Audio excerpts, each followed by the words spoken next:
শিব শিক্ষার্থীবৃন্দু, আসসালামু আলাইকুম। আমার মিধা চ্যানেলে তোমাদেরকে স্বাগতম। আজকে ষষ্ঠ শ্রেণী যারা শিক্ষার্থীবৃন্দু আছো, তাদের ভগ্নাংশে খেলা অধ্যায়ের অঙ্ক নিয়ে আমি হাজির হয়েছি। এই অধ্যায়টি আমি কয়েকটি অংশে বিভক্ত করে শেষ করব। তো আজকে তার প্রথম অংশ। তোমরা ভিডিওটি শুরু থেকে শেষ পর্যন্ত অবশ্যই মনোযোগ সহকারে দেখবে এবং ভিডিওর শেষে আমি লসাগু এবং ভগ্নাংশ প্রকারভেদ সম্পর্কে বুঝিয়ে দিয়েছি। তোমরা অবশ্যই একদম শেষ পর্যন্ত দেখবে এবং আমার চ্যানেলটি সাবস্ক্রাইব করবে।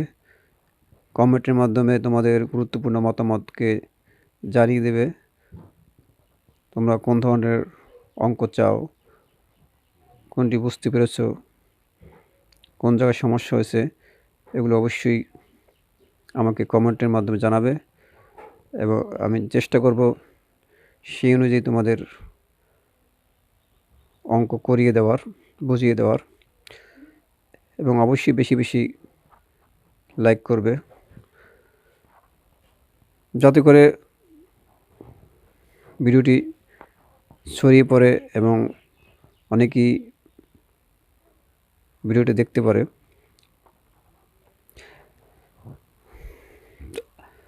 তাহলে আর কথা নয়, এখনই শুরু করছি তোমাদের ভগ্নাংশের খেলা অধ্যায়ের প্রথম অংশের অঙ্ক। প্রথমে আমি যেটি বলবো সেটি হচ্ছে ভগ্নাংশ কী। তোমাদেরকে প্রথমে বুঝতে হবে ভগ্নাংশ কী। ভগ্নাংশ মানে ভাঙা অংশ।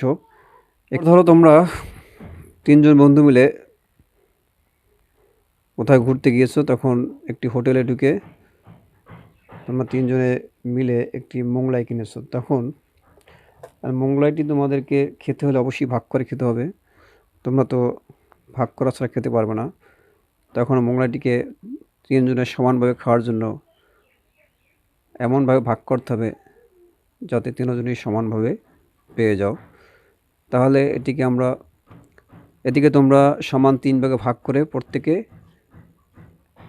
এক ভাগ খেতে পারো, অথবা 6 ভাগে ভাগ করে প্রত্যেকে 2 ভাগ করে খেতে পারো। যদি তাহলে এখান থেকেই তোমরা বুঝতে পারবে যে সম্পূর্ণ অংশটিকে যদি 3 ভাগে ভাগ করো, তাহলে প্রত্যেকে পাবে 3 ভাগের 1 ভাগ। আর যদি 6 ভাগে ভাগ করো, তাহলে প্রত্যেকে পাবে 6 ভাগের 2 ভাগ। তাহলে ভগ্নাংশ আসলে কি? ভগ্নাংশ হলো একটি পূর্ণ জিনিসকে ভেঙে ভেঙে তার অংশগুলো নেওয়া। একটি সম্পূর্ণ জিনিসকে যদি আমি 3 ভাগ করি, সেখান থেকে 1 ভাগ নেই, তাহলে আমি বলতে পারবো 3 ভাগের 1 ভাগ। তাহলে আশা করছি শিক্ষার্থীবৃন্দু তোমরা ভগ্নাংশ জিনিসটা কি এটি বুঝতে পেরেছ। এখন তোমাদের বইয়ের কয়েকটি কাজ আমি তোমাদেরকে বুঝিয়ে দেব। এখানে প্রথম যে কাজটি আছে সেটি খেয়াল করো। প্রথমে আছে নিচের রং করা অংশগুলো ভগ্নাংশ আকারে লিখো। এখানে কয়েকটি চিত্র দেওয়া আছে কতগুলো। এই চিত্রগুলো থেকে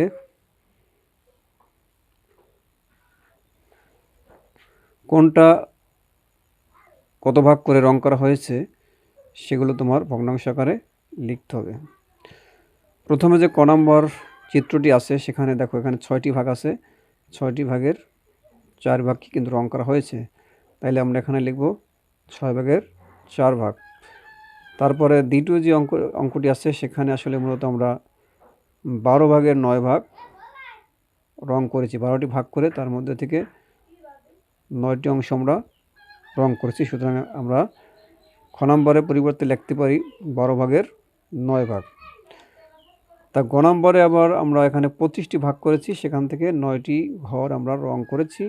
সুতরাং এটি পরিবর্তে আমরা লিখতে পারি 25/9 এরপরে ঘ নম্বর যে চিত্রটি আছে, এখানে আমরা 20 ভাগ করেছি, সেখান থেকে 11 ভাগ নিয়েছি, সুতরাং আমরা লিখতে পারি 20/11 তারপরে যে নম্বর আছে, এখানে দেখো আমরা টোটাল 5 ভাগে ভাগ করে সেখান থেকে 2টি ঘর আমরা রং করেছি, সুতরাং আমরা এখানে বলতে পারি 5/2 তারপরে চিত্রটি 6/3 আমরা রং করেছি, সুতরাং আমরা লিখতে পারি 6/3 এবং সর্বশেষ যে চিত্রটি আছে সেটিকে মূলত করা হয়েছে 30 ভাগ করা হয়েছে, 30টা ঘর করা হয়েছে, 30টা ভাগ করা হয়েছে, সেখান থেকে 14 ভাগ নেওয়া হয়েছে, সুতরাং আমরা 6 নম্বরের পরিবর্তে লিখতে পারি 30/14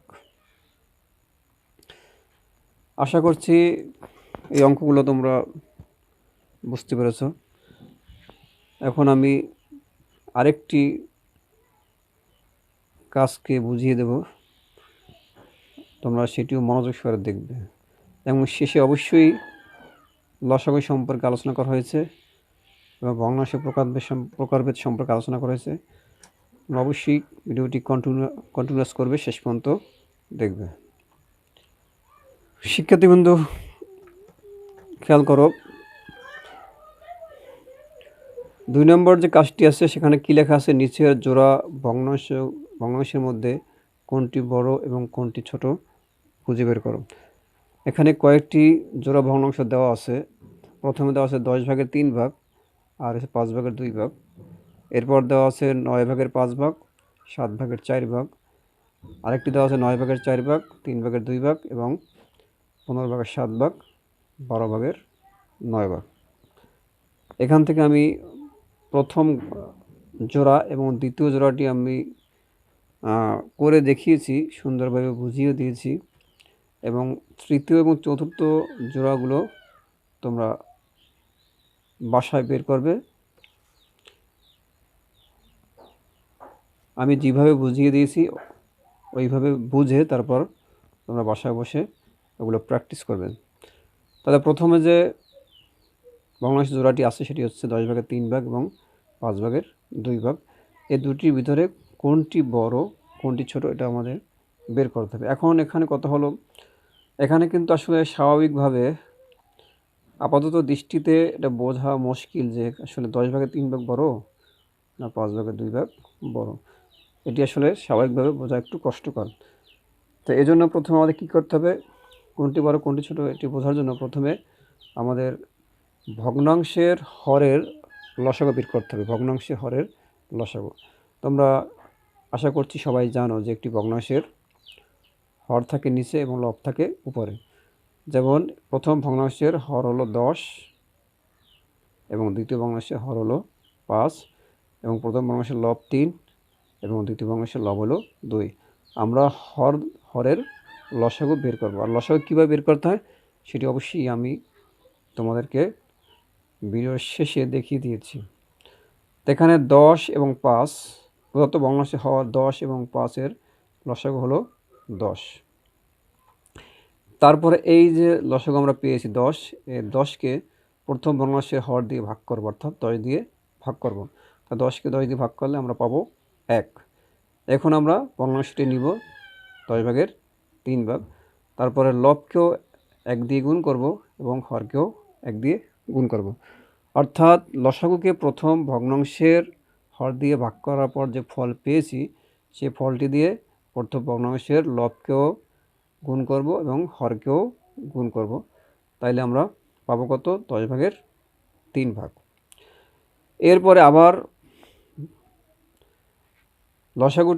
লসাগুটিকে দ্বিতীয় ভগ্নাংশের হর দিয়ে ভাগ করব। তাহলে 10কে যদি আমরা 5 দিয়ে ভাগ করি তাহলে পাবো আমরা 2। তো এখন দ্বিতীয় ভগ্নাংশটি যদি আমরা নেই 5/2, তাহলে এখানে লবকেও 2 দিয়ে গুণ করতে হবে, হরকেও 2 দিয়ে গুণ করতে হবে, অর্থাৎ 2 গুণ 2 আবার 5 গুণ 2, তাহলে 2 দুগুণে 4 এবং 5 দুগুণে 10। তাহলে এখানে একটা জিনিস খেয়াল করো শিক্ষার্থীবৃন্দু, এখানে কিন্তু দুটি ভগ্নাংশের হর কিন্তু এখন সমান হয়ে গেছে। এখানেও আমরা পেয়েছি 10/3 এখানেও পেয়েছি 10/4 তাহলে এখানে কিন্তু দুটি ভগ্নাংশের হর কিন্তু সমান। আসলে এইসব ভগ্নাংশের ক্ষেত্রে ছোট বড় বের করার জন্য আমাদের প্রথম কৌশল হলো ভগ্নাংশদ্বয়ের হরকে সমান করা, ঠিক আছে। আর হরকে কীভাবে সমান করতে হয়, এইভাবে লসাগু বের করে তারপরে এই নিয়মে তোমার হরকে সমান করতে হয়। হরকে সমান যদি করতে পারো তাহলে ছোট বড় বোঝা তোমাদের জন্য কোনো সমস্যাই হবে না। তা প্রাপ্ত 10/3 এবং 10/4 ভগ্নাংশ দ্বয়কে তুলনা করে দেখা যায় এদের হর সমান কিন্তু লব ভিন্ন। দেখো এখানে 10/3 আর 10/4 উভয়ই কিন্তু নিচের সংখ্যা সেম, অর্থাৎ হর সেম, হর সমান কিন্তু লব কিন্তু ভিন্ন ভিন্ন। কোনো ভগ্নাংশ দ্বয়ের যদি দুইটি ভগ্নাংশ হোক বা তিনটি ভগ্নাংশ হোক, যদি তাদের হর যদি সমান থাকে তাহলে আমরা লবের মাধ্যমেই বড় ছোট নির্ণয় করতে পারবো। যে ভগ্নাংশের লব বড় তখন সেটি হবে বড়, যে ভগ্নাংশের লব ছোট সেটি হবে ছোট। তো এখানে এই দুটি ভগ্নাংশের মধ্যে আমরা হর সমান পেয়েছি কিন্তু লব কিন্তু সমান পাইনি, একটি 3 একটি 4। তা 3 থেকে 4 বড়, যেখানে 4 গ্রেটার দ্যান 3, এটি হলো গ্রেটার দ্যান মানে ছোট বড় নির্ধারণের চিহ্ন। তোমরা অবশ্যই মনে রাখবে এই চিহ্নটির আটকানো সাইডে যেটি থাকবে সেটি হলো ছোট, আর খোলা সাইডে যেটি থাকবে সেটি হলো বড়। তাহলে এখানে 4 বড় 3 ছোট, সুতরাং বলা যায় যে 10/4 বড়, 10/3 ছোট। তা অর্থাৎ আমরা 10/4 পেয়েছি কোন ভগ্নাংশটা দিয়ে, আমরা 5/2 দিয়ে পেয়েছিলাম 10/4। তাই সুতরাং 5/2 হলো বড় আর 10/3 হলো ছোট। এরপরে পরে যে জোড়াটি আছে 9/5 এবং 7/4, এই জোড়াটি আমি বুঝিয়ে দিচ্ছি, আমরা মনোযোগ সরকার। পরবর্তী যে জোড়াটি আছে 9/5 এবং 7/4, এখানেও আমরা সেমভাবে প্রথমে আগের অঙ্কটির মতো হরের লসাগু বের করব। এখানে প্রদত্ত ভগ্নাংশ দ্বয়ের হর হলো 9 এবং 7। তোমাদেরকে আগেই বলেছি হর থাকে নিচে, প্রথম ভগ্নাংশের হর হলো 9 এবং দ্বিতীয় ভগ্নাংশের হর হলো 7। তা 9 এবং 7-এর লসাগু হলো 63 এবং লসাগু কীভাবে করে এটি আমি শেষে বুঝিয়ে দিয়েছি, অবশ্যই ভিডিওটি দেখতে থাকো। তাহলে এই 63কে প্রথম ভগ্নাংশে হর দিয়ে ভাগ করব, অর্থাৎ 9 দিয়ে ভাগ করব, তাহলে আমরা পাবো 7। এখন আমরা যে ভগ্নাংশটি আছে, প্রথম যে ভগ্নাংশটি আছে 9/5 এটি নিব, নেওয়ার পরে হরকেও 7 দিয়ে গুণ করব, লবকেও 7 দিয়ে গুণ করব। তাহলে আমরা লিখতে পারি 5 × 7 9 × 7 535 এবং 7 নং 63। এরপরে লসাগুটিকে দ্বিতীয় ভগ্নাংশে হর দিয়ে ভাগ করব। দ্বিতীয় ভগ্নাংশের হর হলো 7, 63কে যদি 7 দিয়ে ভাগ করি তাহলে পাচ্ছি আমরা 9 এবং আমরা যদি ভগ্নাংশটি নেই, দ্বিতীয় ভগ্নাংশটি নেই 7/4, 7/4 7/4 যদি নেই তাহলে আমরা দেখো এখানেও লবকেও 9 দিয়ে গুণ করব, হরকেও 9 দিয়ে গুণ করব, তাহলে 4 নং 36 আর 7 নং 63। তো এখান থেকেও আমরা কিন্তু এবার সমান করে ফেলেছি, অর্থাৎ দুটির হর কিন্তু সমান হয়ে গিয়েছে, এখানেও 63 এখানেও 63। আমরা অবশ্যই বুঝতে পেরেছি, আগেই আমরা বলেছি যদি হর যদি সমান হয় দুটি ভগ্নাংশের বা একাধিক ভগ্নাংশের তাহলে যেটির লব বড় সেটি কিন্তু বড়। এটির মধ্যে অবশ্যই আমরা বুঝতে পেরেছি যে 63/36 হলো বড় আর 63/35 হলো ছোট। তাহলে প্রাপ্ত 63/35 এবং 63/36 ভগ্নাংশদ্বয়ের তুলনা করে দেখা যায় এদের হর একই কিন্তু লব ভিন্ন ভিন্ন, অর্থাৎ 36 বড় 35 ছোট। এখানে অবশ্যই যেটি খোলা, এই যে চিহ্নটির খোলা সাইডে যেটি আছে সেটি হলো বড়, আর আটকানো সাইডে যেটি থাকবে সেটি হচ্ছে ছোট। তাহলে 36 বড় 35 ছোট, সুতরাং বলা যায় যে 63/36 বড় এবং 63 ভাগের 35 ভাগ ছোট। অর্থাৎ এই 63 ভাগের 36 ভাগ আমরা পেয়েছিলাম 7 ভাগের 4 ভাগ থেকে, সেটি বড় হবে। আর 63 ভাগের 35 ভাগ এটি পেয়েছিলাম 9 ভাগের 5 ভাগ থেকে, এটি হলো ছোট হবে। তাহলে শিক্ষার্থীবৃন্দরা, তোমাদেরকে দুটি অঙ্ক আমি দুটি জোড়া বুঝিয়ে দিয়েছি, আর দুটি জোড়া বাকি আছে। ওই দুটি জোড়া দুটি তোমরা অবশ্যই বাসায় করবে, প্র্যাকটিস করবে। একই আমি যেভাবে বুঝিয়ে দিচ্ছি ঠিক এইভাবেই তোমরা করবে।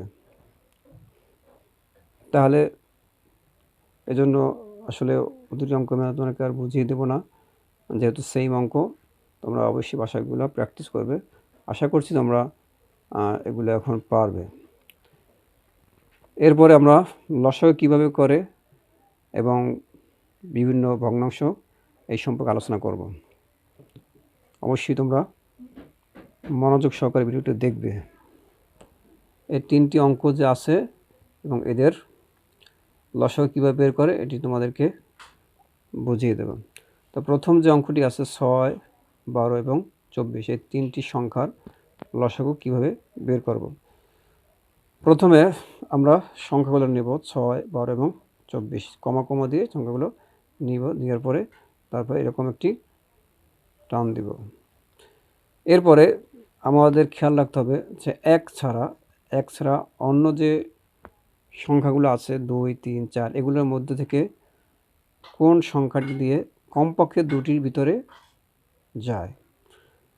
তাহলে আমরা 2 দিয়ে যদি একের পরে যেহেতু 2 আছে, আমরা আগে মানে ছোট থেকে বড় দিকে যেতে হবে, তাহলে একের পরে 2 দিয়ে আসলে আমরা দেখতে পাচ্ছি এখানে ভাগ করলে তিনটি সংখ্যার ভিতরেই 2 যায়, অর্থাৎ 6, 12 এবং 24, 2 দিয়ে তিনটি সংখ্যাকেই ভাগ করা যায়। তাহলে আমার কমপক্ষে দুটি সংখ্যার মধ্যে যেতে হবে, কমপক্ষে দুটি সংখ্যাকে তোমার যে সংখ্যা দিয়ে ভাগ করবে মিলতে হবে। যেহেতু এখানে তিনটিকে যদি মিলে যায় তাহলে তো সমস্যা নয়, 3টি থাকুক বা তার যদি অধিক থাকে, যাই থাকুক, 3টি সংখ্যা থাকুক বা 4টি সংখ্যা লসাগু বের করতে বলুক, 5টি সংখ্যা লসাগু বের করতে বলুক, তোমাকে অবশ্যই এমন সংখ্যা দিয়ে ভাগ করতে হবে যাতে কমপক্ষে দুটি সংখ্যার মধ্যে তোমার যায়, অর্থাৎ দুটি সংখ্যাকে ওই সংখ্যা দিয়ে ভাগ করলে মিলে যায়। তাহলে প্রথমে এখানে 2 দিয়ে যেহেতু তিনটিকে ভাগ করা যায়, তো সুতরাং আমরা প্রথমে 2 দিয়ে দেবো। 2 দিয়ে 6কে ভাগ করলে 3, 12 ভাগ করলে 6 এবং 24 ভাগ করলে 12। এরপরে আবারও এইভাবেটি টান দেবে। এরপরে আবারও একইভাবে যে 3টি সংখ্যাকে এমন একটা সংখ্যা দিয়ে ভাগ করবো যাতে দুটির ভিতরে কমপক্ষে যায়। তাহলে এখানে দেখো আমরা আবার 2 দিয়ে দিতে পারি। 2 দিয়ে দিলে 6-এর ভিতরে যাবে এবং 12-এর ভিতরেও যাবে। 3-এর ভিতরে না গেলেও সমস্যা নেই। আমি আগেই বলছি যে কমপক্ষে দুটি সংখ্যাকে ভাগ করতে পারা যাবে, অর্থাৎ দুটি সংখ্যাকে ভাগ করলে মিলে যাবে। তাহলে 2 দিয়ে যদি আমি 3কে ভাগ করা যেতে যায় না, তা 3-এ 3 নামিয়ে দেবে। তো 6কে ভাগ করলে পাবো 2 এবং 12কে ভাগ করলে পাবো 6। এরপর আবার একটি এইভাবে টান দিতে হবে। এখন 3, 2, 6 এই 3টি সংখ্যাকে কত দিয়ে ভাগ করলে কমপক্ষে এই 3টি সংখ্যার মধ্যে কত দিয়ে ভাগ করলে কমপক্ষে দুটি সংখ্যার ভিতরে যায়, অথবা দুটি সংখ্যাকে ভাগ করলে মিলে যায়। আমরা দেখো এখানে 3 দিয়ে ভাগ করতে পারি। 3 দিয়ে ভাগ করলে 3-এর ভিতরে যাবে এবং 6-এর ভিতরেও যাবে। তাহলে 3 দিয়ে যদি ভাগ করি, তাহলে প্রথমে 3-একে 3, 2 দিয়ে যেহেতু 3 দিয়ে ভাগ করা যায় না, তো 2কে নামিয়ে দিলাম এবং 3 দিয়ে 6কে ভাগ করলে পাওয়া যাবে 2। এর পরবর্তীতে যে 3টি সংখ্যা আছে 1, 2, 2, এখানে আমরা যেহেতু 2 2বার আছে, তাহলে অবশ্যই আমরা 2 দিয়ে আবার দিতে পারি। তাহলে 1-এর 1 নেমে যাবে, 2-1-কে 2, 2-1-কে 2। এখন আমরা বাইরে যে সংখ্যাগুলো পেয়েছি এই সংখ্যাগুলোর গুণফলই হলো মূলত 6, 12, 24-এর লসাগু। তাহলে এখানে যে এগুলো যে গুণ করি 2 গুণ 2 গুণ 3 গুণ 2, 2 গুণ 2 গুণ 3 গুণ 2। আর এই যে 1 আছে এগুলো আসলে নেওয়া লাগে না, 1 থাকলে ওগুলো নেওয়ার কোনো দরকার নেই। তাহলে আমরা 2 গুণ 2 গুণ 3 গুণ 2 যদি করি, এই 4টি সংখ্যা যদি গুণ করি, তাহলে আমরা পাবো 24। 24 হলো প্রদত্ত সংখ্যাগুলোর লসাগু। এরপর দ্বিতীয় যে অঙ্কটি আছে 7 এবং 8। তো 7 এবং 8-এর লসাগু আসলে কীভাবে বের করো? 7 এবং 8-এর এমন এমন দুটি সংখ্যা যেখানে আসলে তোমার এক ছাড়া কোনো আর কোনো সংখ্যা দিয়ে ভাগ করা যায় না, অর্থাৎ এক ছাড়া এমন কোনো সংখ্যা নেই যে সংখ্যা দিয়ে ভাগ করলে দুটোর ভিতরে যাবে। তো এক্ষেত্রে তোমরা কী করবে, এক্ষেত্রে সংখ্যা দুটিকে শুধু গুণ করে দেবে, অর্থাৎ 7 আর 8 যদি গুণ করো তাহলেই প্রদত্ত সংখ্যার লসাগু বের হয়ে যাবে। 7 আর 56ই হলো 7 এবং 8-এর লসাগু। তারপর শেষের যে অঙ্কটি আছে সেটি তোমরা সুপ্রিয় শিক্ষার্থীবৃন্দু শেষের যে অঙ্কটি ছিল সেটি ছিল 5, 6 এবং 12-র লসাগু বের করতে হবে। তা 5, 6, 12 এটি কমা দিয়ে লিখলাম, তারপর এইভাবে একটা টান দিলাম। এখন এখানে দেখো যে এমন একটা আমি আগেই বলেছি যে ভাগ করতে এমনভাবে যে কমপক্ষে দুটি সংখ্যাকে ভাগ করলে মিলে যায়।